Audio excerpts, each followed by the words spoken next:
Hello everyone, glow with Afroza পডকাস্টে আপনাদের সবাইকে জানাচ্ছি স্বাগত। আজকে যে বিষয়টি নিয়ে কথা বলতে চাই সেটি হচ্ছে সম্পর্কের সরলতা সূক্ষ্ম সুতো। এটি আসলে ভীষণ মজবুত একটি সুতো। আমরা সবাই ভাবি জীবনে জটিল হলে জিতে যাওয়া যায়, চালাক হলে অনেক কিছু করে ফেলা যায়, অর্জন বেশি হয়। আসলে পুরোটাই ভুল।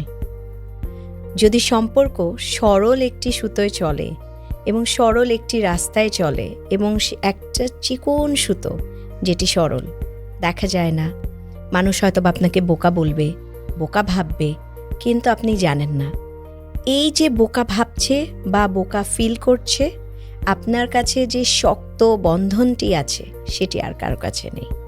সো আপনি এক সময় গিয়ে দেখতে পাবেন যে আপনি সম্পর্কের সবগুলো সম্পর্ককে ওই সুতোটা দিয়ে বেঁধে রেখেছেন, কেউ আপনার কাছ থেকে চলে যাবে না। আমি জীবনে অনেক দেখেছি, অনেকগুলো সরল সম্পর্কে আটকে থাকা সুন্দর সম্পর্কগুলোকে দেখেছি। সো এই সম্পর্কের সূক্ষ্ম সুতোয় বাঁধা এই প্র্যাকটিসটি যদি আমরা এখন থেকে করতে থাকি, সম্পর্কগুলো সুন্দর থাকবে।